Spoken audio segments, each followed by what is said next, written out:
Well, hi there. Welcome to Real WW Talk. I'm Erin. I'm Candice. And I'm Rikki. It is another week down, ladies.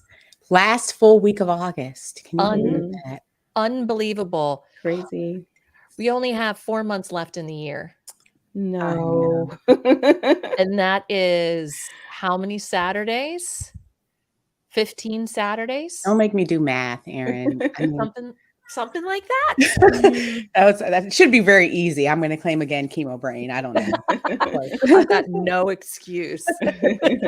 I'm the math person too. I should have been like, I know exactly how many.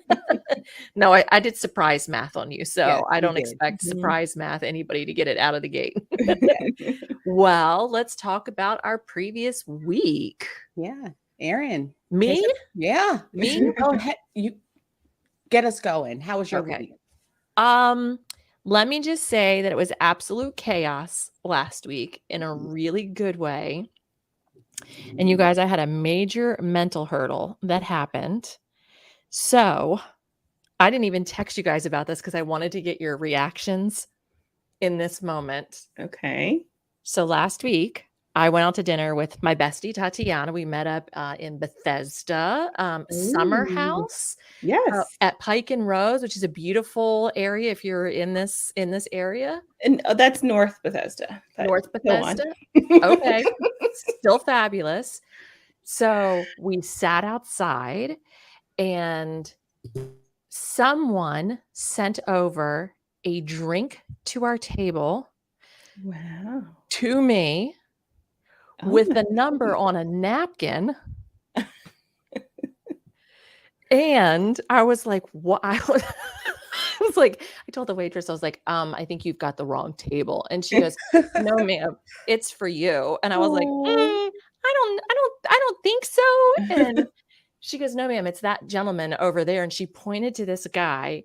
And I'm like, it's definitely not that guy who's sending this thing over to me. And she just kind of walked off. And I'm looking at my bestie. I'm like, what is happening here? What is going on? This doesn't happen. He walked over. He introduced himself. Let me tell you what, he's been taking notes from like the TikTok dating advice stuff. And he said, I don't want to interrupt. I'm getting ready to head out. I'm with a friend. He goes, but I just saw you. I saw your energy. I thought you were beautiful. And, if you're interested, give me a call. Have a great night. And guys, here's where it was. This guy was a fit guy. He was a fit guy. Very nice. And I'm like, what the heck is going on? Saw a fit girl and was like, but in my head, like, I'm not a fit girl. And I'm like, fit guys go like across and up, right? And I'm like, he did not go across. He went down a little. And what I had to in my mind was go, he didn't step down for me. No. And I have to get that out of my head. And I have to be, I couldn't read his phone number on the napkin. I couldn't read the phone number. It was terrible. He was horrible penmanship. So it's completely out of the question. Oh, no. But it was an absolute challenge for me in my brain going. And what I realized too is like, I'm taking agency away from this guy and what he sees as attractive. But I'm like, there is no way this dude. I'm going to text you guys the picture so you can see it. I can't put it up on the internet for everybody to see. But you can't read the number? Like, this is like... There's got to be a way to decipher that. Yeah, I feel like if you were to post it, I feel like our community of 4,000 plus can figure out this number. Like, find somebody with a badge. Okay, in your family. I know you got somebody with a badge. You can flip their badge and go over to Pike and Rose and be like, I'm doing an investigation. There was a man here last week about, yay, high, come fit. on, think outside the box. We can figure this out. Find his number. We can do this. Yes. By gosh. Let's make it a mission to find out. Like, he's going to be like, I should have never said anything. We're going to go in this poor man. Be like, oh, I didn't know. But Erin, I was surprised how you stopped. Like, you had to give the caveat of, oh, he was a fit man. You didn't need to do that. That doesn't surprise me that a fit man would look to you and think you're attractive. Well, because when you see this, first off, it would never work. Okay. It would never work. And let me tell you why it would never work, because he dressed really, really well. And that's too high of a bar for me to jump up to right there. Okay. Because, my comfort level is schlep. So I can dress nice. I have no words right now. Erin, I I feel like everything we've discussed. First of all, over the look at past- what you're wearing. I You're wearing a know, nice like- top. Your hair looks beautiful. Like, Guys, yeah, I have everybody. to wear athletic shorts. It's just the shirt. Who cares? You cannot deny a relationship or a date. They're not even talking about a relationship, a date. You could. I feel like you have devalued every conversation we've had in the past 2 years about not doing this because, I don't dress well and this and he dresses too. Erin. You're right. You're Yeah. right. We I have am. I'm giving single women everywhere. Yes. Shame on you. Shame. Shame. Shame. Listen, but those are the things that were happening in my head. Mhm. And like Rikki, you understand this. And Candice, I know you understand this. Mhm. When nobody really ever asks you out. And suddenly, I don't know what's happening, but twice this year, Mhm. right? And random, it catches me off guard. Yeah. I don't know what to do. But then I got and it was almost not like it was a test. It wasn't a test because I looked at the phone number well, I can't even call this number back. So I feel absolved of this anyway. But it was like a little toe dip kind of a thing. But it brought up for me this feeling one, taking agency away from this man and what he finds attractive and immediately going, oh, he's obviously at the wrong table. He obviously is not looking at me. There's no way. And for me, when we talk about how we see ourselves versus how other people see ourselves, in that moment, when it's just me and my brain, I instantly defaulted to there's no way. Yep. There's no way, which showed me that I still have work to do. Mhm. I still have work to do when it comes to how I view myself. So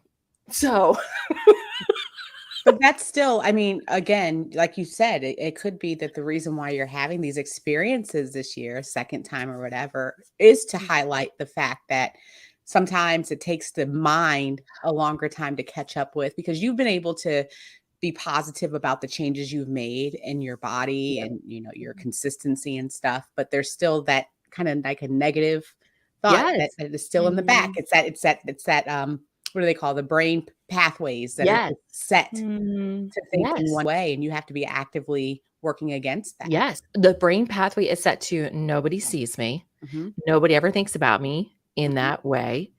I am not beautiful because I've been overweight for so long and nobody tells me that I'm beautiful, looking for that outside validation type of stuff. And I obviously I've got to do more, continuing to repeat those things. Like Candice, you talk about the affirmations so that it isn't a surprise and it's an okay thing. Guys, that's 9 minutes of me telling you that I rejected a date, but considering it's been 15 years. But I still am putting up, and we're going to end the 9 minutes with saying, I don't think you rejected. I think that there's still an opportunity here because I am going to figure out what that number says. I hope you didn't throw that napkin away. I bet you she threw it away. She's not going to share it, and I'm going to find out. I'm going to the place. Who said we're on it. Right. You're going to investigate, Candice. If anybody wants to go to Summer House again and go get dinner, let me know. Let's do it. Sounds like an outing, guys. All hands in. All right, here we go. Well, that sounds like a great week, Erin. So outside of that, it's been absolutely busy, absolutely insane. I'm just in one of those seasons right now. I'm getting ready to fly out for something for work the end of this week. And I'm just trying to keep it all together. And then my back went out. So I've been dealing with sciatic pain and literally can't even go for my walk. And I was like, I've got to do a little bit of walking just to keep some blood flow happening in there. I got on the scale and it said I was up 6 pounds. And I'm like, it is not 6 pounds. This is inflammation. That's all this is. So just keep drinking your water and doing good things for yourself and it will pass. It'll be okay. Good. But all of the mind meld drama happening in there. Yeah. Okay, that's enough of me. I'm tired of talking about myself.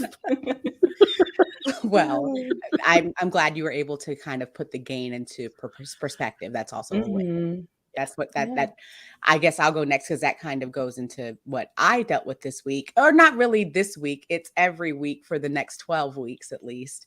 I'm Mhm. dealing with steroid, kind of that piece where I'm not having real gains. I weigh in on a Saturday, which is the day after my chemo. Yeah. And Mm. I have steroids in my body. So I'm on this roller coaster where, like, Yeah. certain days I look really puffy and then the steroid weight goes away. So I was up 5 pounds Saturday, down 7 pounds today. Like, I Wow. mean, it's one of these types of things where I Yep. told you the scale cannot be a definition of my success during this period. Yep. It's really just been about drinking my water. For those who are saying, I've just been downing my water and exercising. So it's been tough to kind Mhm. of keep myself uh motivated when I see changes in my body that have nothing to do with actual negative things that I've been doing, but it's more so medical induced. Mhm. Um, Mhm. chemo belly is a thing. We had talked about it, and Mhm. it's something that will go away. I hear, like, after all these Mhm. treatments. But my treatments right now are every single week, so my body doesn't Mm. have time to recover Yeah. from it. But you know that it will go away. This is a Mhm. delayed you're gonna get a Mhm. delayed result. Yeah. And I think, but Right. but mentally, again, most of my Yeah. life has been the scale as a validator of effort and a reflection of my action, and knowing that I don't have that right now and having to use other things is new. You Mhm. know, Mhm. I'm learning a lot about how to keep myself positive without the things that I used to use as reinforcement. Yeah. So that's been a whole new journey. I've gotten better with posting pictures, like, 'cause, sometimes you wanna hide when you don't feel like you look your best, even Mhm. when it's Yeah.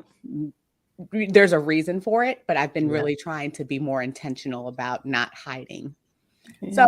that's my Good. win for the week, is that it's not the scale, because I can't use that right now. But it is that I have been consistent. I did a 3-mile walk today, Mhm. drinking my water, and yeah, doing my mental And health. You're I being consistent in the things that lead to a weight loss at the scale. Even though you're not seeing it, you're still being consistent in those things that are overall consistent for your health and are helping you battle, Yeah. cancer. Yeah. Mhm. Well, I Yeah. was more so more excited because y'all know I like to switch meetings.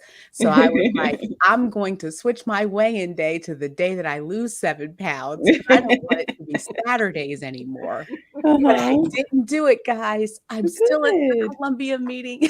Well, I'm I gonna would have to even I think that's great that you faced that and didn't do that, but I would even reframe, you said I can't, use the scale as a measure right now. It's more that it's not a representative Mhm. measure of what I'm going through right now. It's not that you can't, you could change that day, or if you wanted to manipulate that, because you know that it's more representative after a few days after the chemo, but Yeah, it's just not that day. It's just not a good representation. yeah. And for someone else who is doing WW and is also doing chemo, Mhm. right? You actually can use the scale to be able to show, hey, this is what's as a teaching tool for someone else and a sharing tool. This is what may happen to you Mhm. when you have chemo. So just to let you know, this happened, but then on Tuesday, 3 days later, everything went down and then some. So keep on doing the good stuff because it Just don't matters. be like Candice and resist the urge to switch the meeting. Because it is strong. Because I'm like, if I could just be a Monday wayer just until November, I promise. Because I want to, but I know that that's not necessary. Yeah, And I Mhm. like my tribe on my Saturday meeting, so I will yes, be there. So, of course. anywho, that's my week. How about you, Rikki? How was your week? It was all right. I went back to work, so summer is officially over for me. So that was a little bit sad. Been trying to get back into the routine. I definitely had more opportunities to eat out, and I enjoyed that. And I realized that not that things were perfect before wellness wins, but I was down, 3 weeks in a row or so, and I was really feeling like I was doing well. And then all of a sudden, I don't track as much as I used to. Mm. So I think I am maybe one of those few people who I think wellness wins did influence me a little more than I realized. We're 2 weeks out now, and I do track, and it's a little bit more of a something I think about a little bit later. Some things I do still pre-track, but sometimes when I have that thought that I need to track, I am not as motivated as I was before with the points. And I know that that's, not the best place to be, because we want to be extrinsically motivated or intrinsically motivated. But I just am realizing that about myself, that I was really motivated by the points. And again, like I shared with you guys, it wasn't even the prizes, because I forgot about them for a while. It was just something about knowing that it was going towards something. And Mhm. it is still going towards something. It's not like it's going towards me losing weight. But it's weird that I am not as motivated to track everything as Well, I and was. WW said that they were eliminating this, but they were gonna be coming up with some different ways to be able to motivate you through the app. So there would be something would be coming to replace it, not a Mhm. like thing, but there would Yeah. still be some motivation Yeah. for And it. I think they're doing that because, again, there's really smart behavioral scientists Mhm. who know that Mm. there's people like you, me, and all, Mhm. who are motivated by things like check marks. Like, why was I upset Mhm. that they took away my fruit and veggie check mark? I knew it. I Like, knew that was Right. I'm coming. sorry, I'm still so very, very upset about this, because it's an Yeah. ability for me to know that I ate fruits and vegetables. It doesn't just matter that my body likes it, but being able to have that validation. So Mhm. I'm optimistic to see what they're going to bring as well, Me because I've too. I've heard and seen other people say the same thing, Rikki, that it does Mhm. bother Mhm. them that they don't have that wellness incentive. Yeah. I will say that one thing that I still am motivated to track is activity. And I did start back. I decided, we went back on a Thursday. Teachers went back in my county on Thursday of last week. And we have one more this full week to prepare for the students. I've been on the bike for 3 mornings in a row, 3 weekday mornings. So Thursday morning, got on the bike. Friday morning before work, got on the bike. And this morning, did it on Saturday too. Took a rest on Sunday, but I have been motivated to try and get back to working out, and working out before work, because for me that was really the time I was more consistent. So.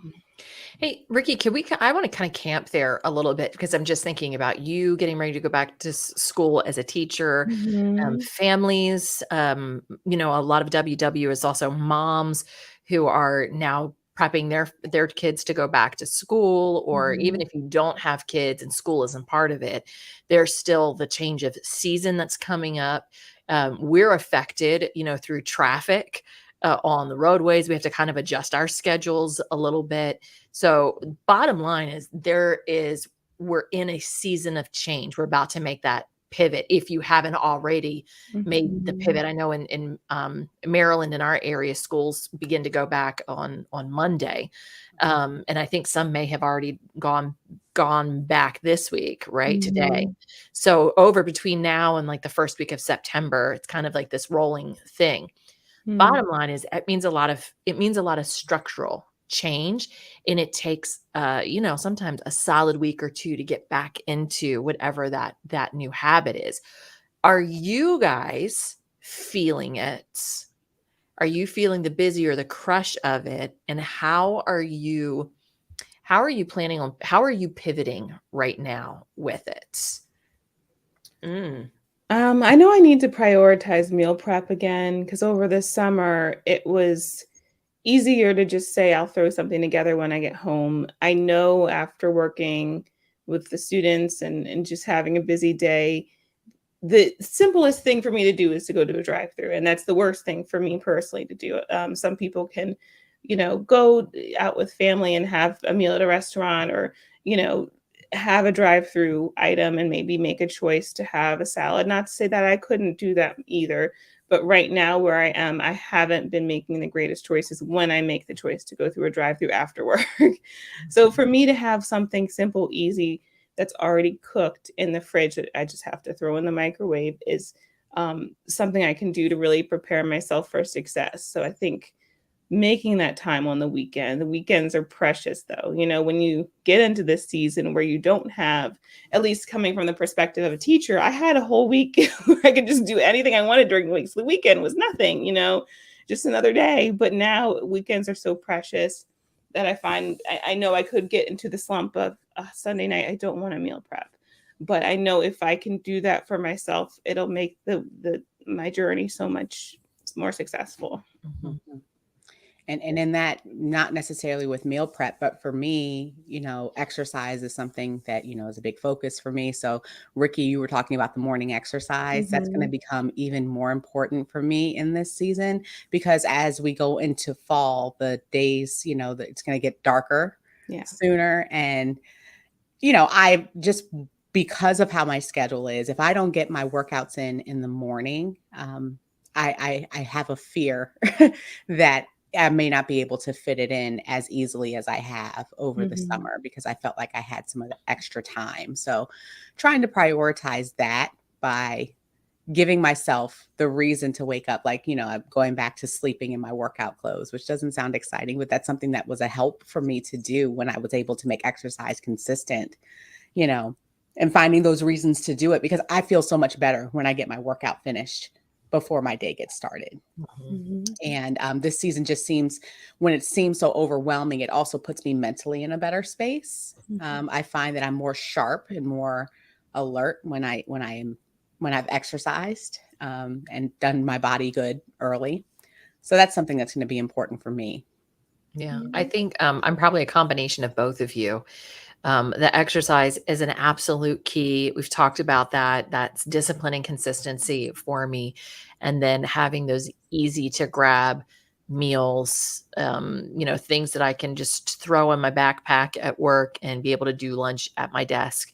A container of blueberries that I've washed, a container of blackberries that I've washed, right? Things that I don't have to cut, I don't have to chop because I don't have it in me right now to do it. It's funny, like you kind of run through those, those phases and those seasons. I've got my little bitter cucumbers, my little Persian cucumbers. Super easy. That's what I need right now. I mean, we were trying to figure out something to do in September and we're literally going through my calendar. I'm like, I'm solidly booked and I have one weekend. And I realized the weekend that I set aside is my niece's third birthday. So I'm booked that weekend. The only weekend that I have, with nothing happening. So I've got very little margin in my world right now. And my time is precious and I've got to create my own margin. Like you're talking about, Rikki, with like the weekends, those weekends are precious. Pretty much now, I think for me, it's going to be the weekends and going back to making sure that I'm shutting the laptop off, turning everything off so that I can get that time back to me. I think that's actually probably going to be, I know that that's going to be as important as walking and also making sure that I have those easy grab and go meals that'll still keep me on track. Mhm.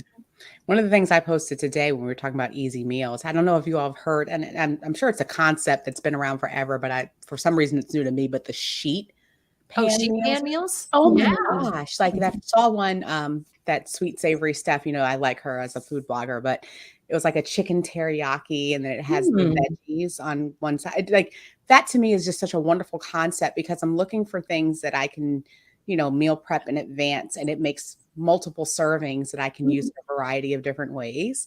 But have you all, that's a concept you all know about, of Vaguely. course. Yeah. Yeah. Yeah. Well, and I remember when you had Isaiah, Yeah. I actually made you like a sheet pan meal for the freezer. So all you had to do was See, pull it that was a out. sheet pan. Okay, well, Yep. then I knew it. I just wanted to see if you knew it. Yeah. And I love taking peppers and onions and dicing them up. Put a little bit of olive oil, like a tablespoon of olive oil, and then toss it with like half a package of taco seasoning mix, Mm. and then dice chicken up and toss that with a taco packet, and then lay the chicken pieces over top of the peppers and the onions. put it in the oven at 400 degrees, bake it for 20, 25 minutes. And then, it's fajitas. And so you can either put it inside of like flour tortillas, or I get the frozen bags of rice from Trader Joe's or whomever, or the cauliflower rice. And the cauliflower rice is really good if you chop up a little bit of cilantro and some lime juice and mix that together. But sour here's cream, my thing. Greek yogurt. Erin, you're so good at like when you say the things and I get so excited and I'm like, that just sounds delightful. And I'm just going to go get a little rice from Trader Joe's. And then I just don't, because it feels so big. I don't know if like, that's another reason why meal prep can be tough, because it sounds like that's easy and simplistic. When you get into the kitchen, sometimes it can be daunting. Well, so honestly, like right now, that's why I'm like, I can't even do that. And it's simple. I mean, I could go buy peppers and onions that are already diced up in a package, right? I could go ahead and get that. And then I could go get chicken that's already chopped up. But the act of then, tossing it all with a taco packet and putting it on a pan in an oven is like too much for me. So my simplified version of that for where I am right now is a rotisserie chicken, a jar of salsa, some cauliflower rice and some regular rice, some holy guacamole packet, and my dairy-free sour cream. Okay. And I put that all in a bowl. And a bag of shredded lettuce. Okay. And then I get the shredded lettuce and that goes in there. That's sounds like delicious. So that is like the super, everything is already literally done to here's an easy sheet pan meal. But like there are times when I can't even do the sheet pan meal. Like I don't have the bandwidth for it. Do you all also feel like this is the season that we're going into where like the crock pot and the Instapot becomes like really exciting? Warm drinks. I mean, just the idea, like I was thinking about overnight oatmeal, like, just different things you can do because you're on the go, right?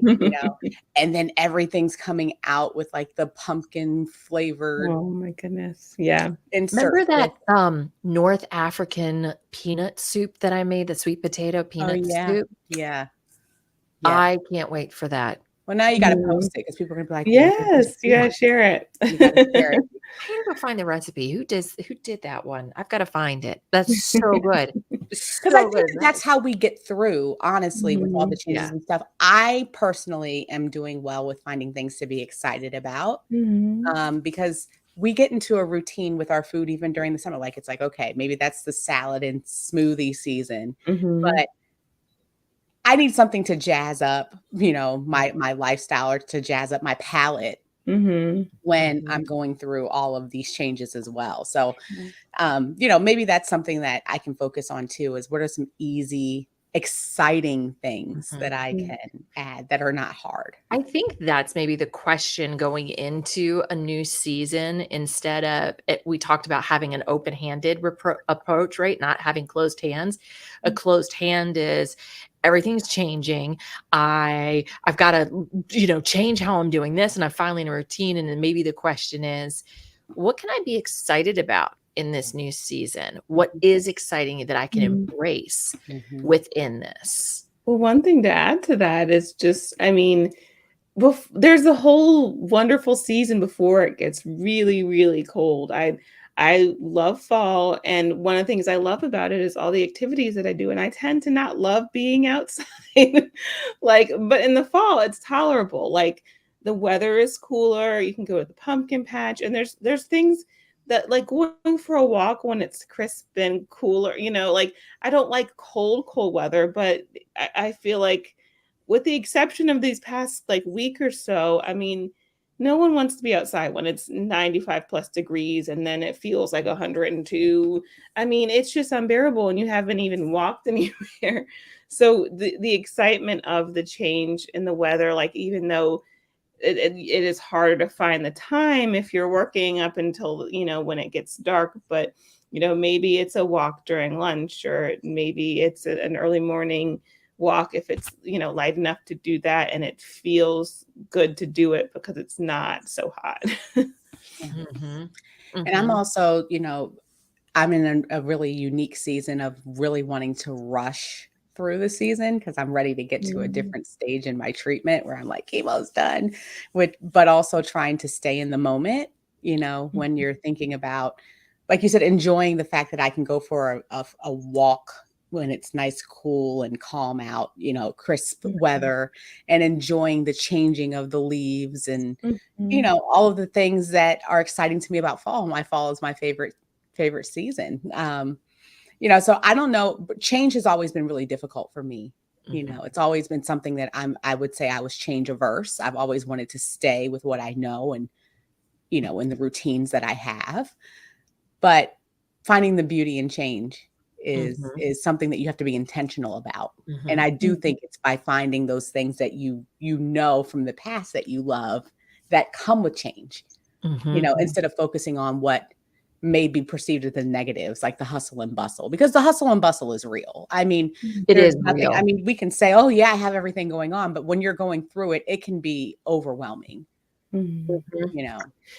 There's a book that I read. It's called Necessary Endings by Henry Cloud.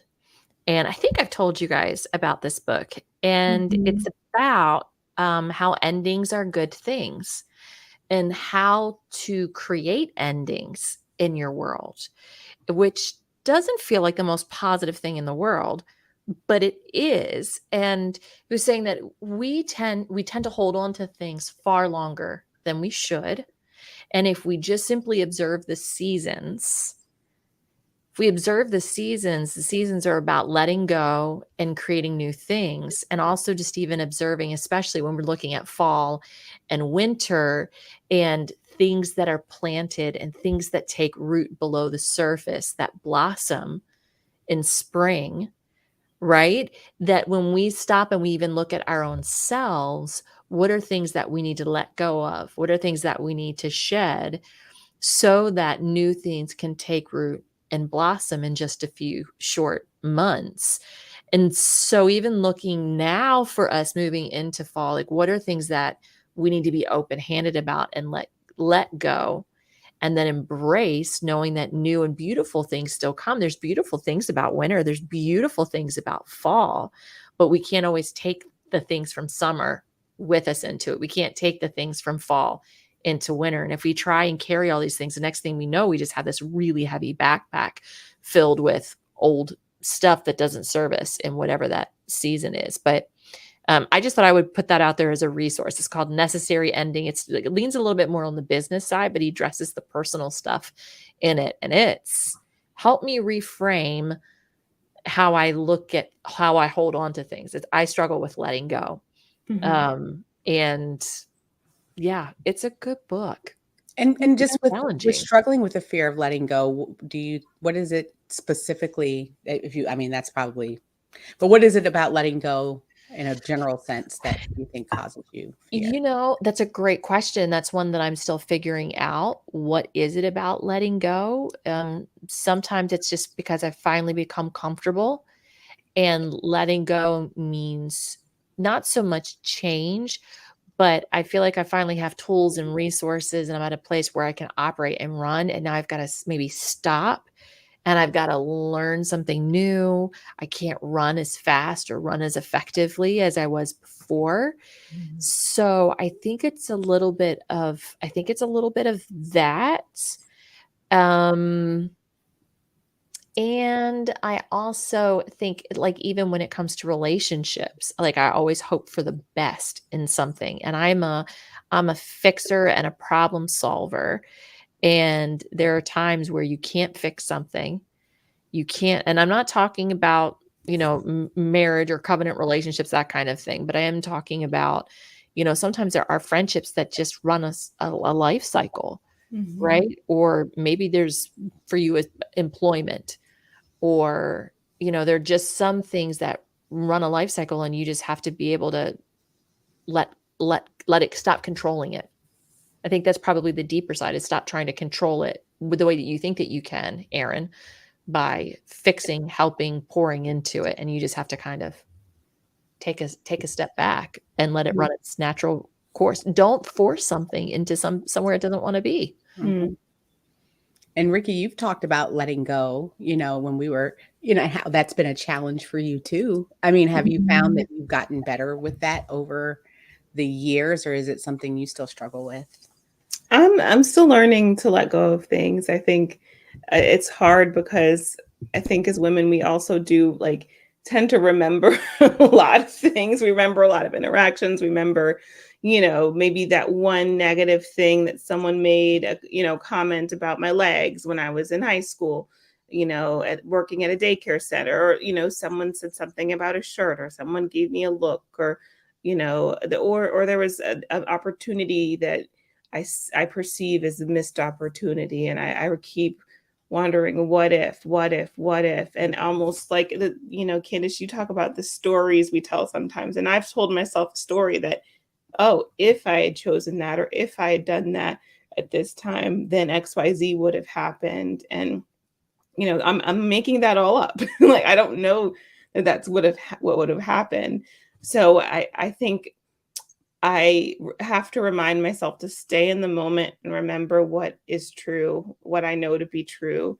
I don't know what's going to happen in the future. I don't know what would have happened in the past if I had chosen something else, or if I had, done something else. But that the only reminder I can give myself is to stay in the moment and just trust that my future will work out. As a person of faith, for me, that's trying to have faith in the future and the things that I want to achieve, but also doing the work in the moment. And that's probably where I struggle the most, is making the choice in the moment for the future. Mm-hmm. And for me, I feel like letting go to me is, I have inappropriately maybe equated it with a loss of control. So when I let go, I don't know what could come, and I need to feel like I have some control over what's going to happen. So I want things to stay a certain way. Mm-hmm. And as we know from what 2022 has been for me, that doesn't actually work. So, and embracing the loss of control and understanding that that can be beautiful, to have to embrace that. I think we're all coming from it in different ways when you think about what letting go means, and changing the seasons and all of that, how that manifests, and how do you, trying to embrace that and seeing the beauty in it is something that is an intentional act. Like we said, every single day, to say, this is something that I'm choosing to do, and I am going to see what happens, and I'm going to stay in the moment, and I'm going to stay positive and stay grateful. Gratitude is something that I think is very important for all of us to practice, and to say, I'm just so grateful for the fact that I have things to be busy with. I'm grateful that I have family and friends who can fill up my days. I'm grateful for my job. I'm grateful for the food that I can figure out how to cook. I mean, there's some people who don't have food, to eat. My grandmother reminds me of that all the time. There's people starving somewhere, so, just those are, remembering that they're first world problems sometimes, the things that we're dealing with. The person who's unemployed would love to have that as a challenge, to say, how am I going to get to work? Yep. Yeah. Gratitude makes a big difference in all the things. And I think that goes hand in hand with what we talked about, gratitude and excitement of how can I embrace what's to come, instead of looking at the future with like, oh, I can't handle all of this. Like, actually you can. You're stronger than you think you are. You don't want to. You can do hard things. Yeah, you can do hard things. And it's okay to say, I don't want to do this. It's okay to say, I'm not ready to do this. But it's going to come one way or the other. And you can choose how you want to do it. And you can also say, I'm curious. That's my new thing, curiosity. I'm really curious to see how I'm going to navigate this season and how things are going to fall into place. I'm really curious to see how, because that's more like, ooh, curious in a good way, instead of, oh my gosh, what's going to happen? And I'm curious also takes expectations off of things. I'm curious of what would happen here. I wonder what would happen if, instead of freaking out about right now, that I just stopped, I thought about something that could be fun. And maybe we plan something fun in this space, or I look forward to whatever it may be. I'm excited to eat Pringles in tiny cans again, because it goes in the lunch bags. Or I think it's called Good Ones. Those are the ones that don't have any gluten in them. But It's funny when you said it in cans, I did think of the big can. I said, take out the tiny. I said, Pringles come in a big can. Just keep it there, Erin. I know. That's the whole can, man. Well, that wraps it up for us. As always, it is great having a conversation with you and seeing actually how much of our weight actually comes back to that mental space. And so we wish you the good work and the hard work of staying on plan this week. And then also just addressing and getting curious about some things in your world this week. Bye.